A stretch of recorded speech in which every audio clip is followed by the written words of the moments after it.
Hi, welcome along to Barbecue Life UK, the only YouTube channel dedicated to the Aldi Kamado. Today we are cooking a reverse sear dirty tomahawk steak.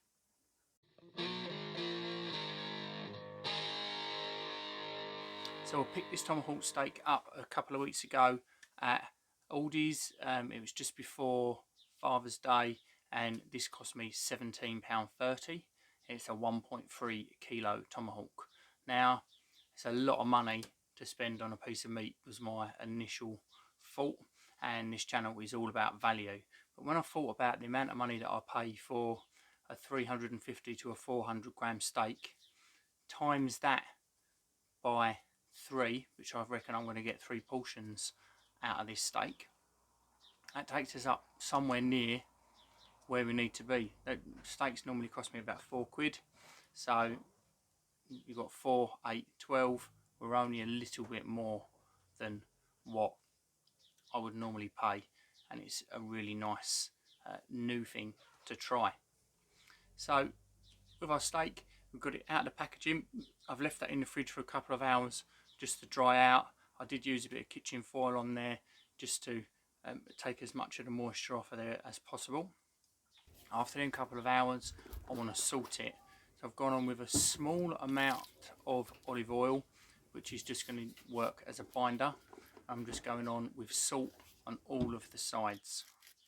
And I want to do this a few hours before cooking, like you would if you was using a barbecue rub. You want to put that on there so that you can let that penetrate in the meat. It's going to pull some of the moisture out of the meat, and it's going to give you a nice texture when you're cooking. So I've got all that salt on, and we're going back in the fridge for at least 2 hours. So 2 hours later, we've got our steak out. You can see that the surface of the steak has changed, where the salt is doing what it needs to be doing. It's drying that outside out, and that is going to give us a wonderful crust when we cook this steak. So the steak, the way we're going to cook the steak today is reverse sear. So we're using the Aldi Kamado, and I'm setting it up in a 2-zone cooking way without using the deflector plate. So I've banked all my coals at the back. So this gives me an indirect zone at the front and a nice banked coals at the back, so that we can do our searing once we come up to the right temperature. So get the Kamado lit. Now I'm using some different firelighters today. I've sent some firelighters by Fire Dragon to try out. They're different to normal firelighters. They're low odour, and when I lit them they were kind of like liquid, so they did melt through the grate and then sit in the very bottom where the ash sits, which I wasn't too happy about the way that that worked. But they did light the charcoal in a very good way. Now they did send these to me free of charge, but not to sponsor them, so I'm just letting you know why this has been lit in a different way. So we've got a nice glowing lot of charcoal in the bottom. We're going to dial our temperatures in to around 110, 120 degrees C for a low and slow start. So my vent settings on this, I've got the bottom vent closed over with just the little hole bit showing 1.5 rows, and the top vent is hardly open at all, maybe 1.5 millimeters, 2 millimeters, and that keeps the temperature down nice and low for our low start. So we're going to get our tomahawk on. It's not an easy fit to begin with, so a little bit of shuffling. Make sure we get that rib bone tucked in. Shut the lid, and we're monitoring our temperatures with Inkbird IBT 4XS today. So I've just put a probe into the middle, and that's going to help us keep an eye on the temperature so that we can really nail the temperature of this cook.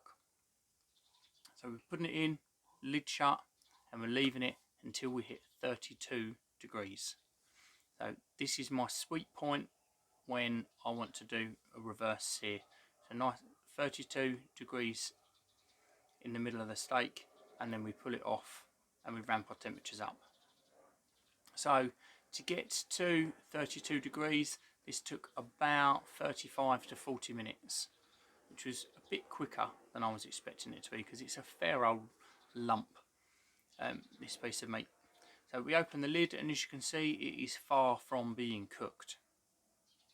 We move that off to one side, so I've just put that onto a plate, and we open up all of the vents. So the top vent is hinged open, the bottom vent is open all of the way, and this is going to let more air travel through the Kamado, and it's going to get the rest of that charcoal lit and up to a really high temperature. So the other reason we banked this charcoal like this is because I want to do a dirty reverse sear.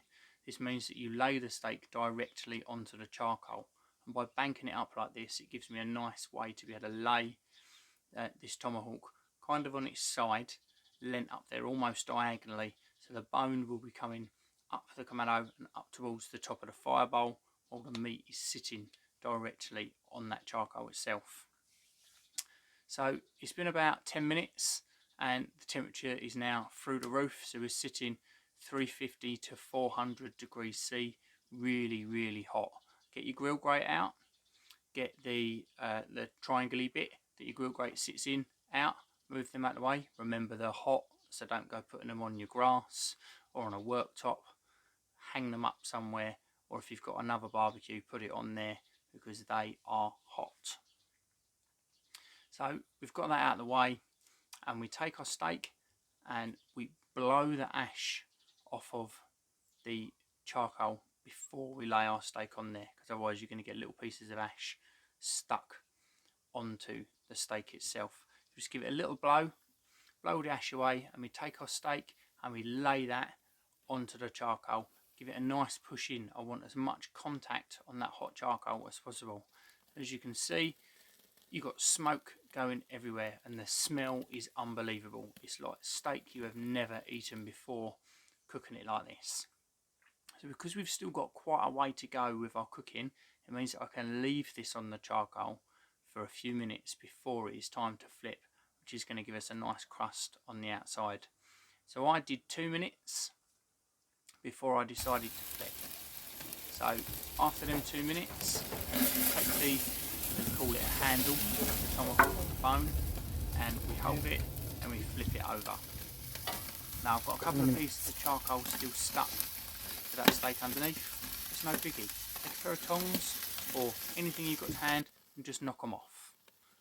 Push that steak into the charcoal on the other side, and again we're going about 2 minutes. At this point you want to start checking your internal temperatures for your desired cooked preference. So I want to be pulling this at 53. So I've done that first flip and we're only sitting at 47. So after that 2 minutes, I've decided to flip it back to the first side for another minute, and then back to the other side for another minute after that. Check again, and we're at 53. So we're about right for pulling, and we're going to take it off and let it rest. And by rest, I mean you put that on a plate and you don't touch it for 10 minutes.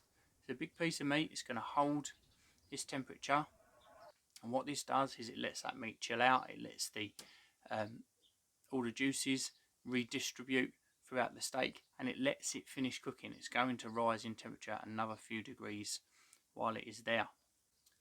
So while that is sitting there resting, I'm going on with some compound butter. So if you missed my shorts video from last week for 3 different compound butters to always have in your freezer for your barbecues, then again the link will be in the description below, so make sure that you check that out. So I'm using the garlic and herb compound butter today. So I'm just going to put that in the centre of the steak, and then I'm taking a piece of charcoal. I'm going to put that on top of that butter, and it's going to burn that butter a little bit, brown that butter a little bit, and help it melt all across the top of the steak. Once it's melted, you can give it a brush all the way over if you want to, but mine's spread out quite well as it is. So after that 10 minutes, it's all chilled out and that juices have mingled in with the butter, we can go for our slice. So I've cut straight through the middle so that you can see how well this is cooked. So we've got a nice medium right in the middle, but I know down the bottom end where it's a little bit thicker, it's still going to be a medium rare. So as you can see from my slices, we've got a medium rare at the bottom end working up to a medium where it starts to get a little bit thinner all the way through. So we've got no taste test today because I did this as date night for me and the missus, and my eldest daughter also had some as well, so it was enough to feed 3 people, and I still had a fair amount of steak on my plate. I was really happy with how this went and how much I got to eat. So if you like what we're doing here at Barbecue Life UK, then please do subscribe to the channel. Make sure you like the video and leave us a comment. Let us know what you think. Thank you very much for watching.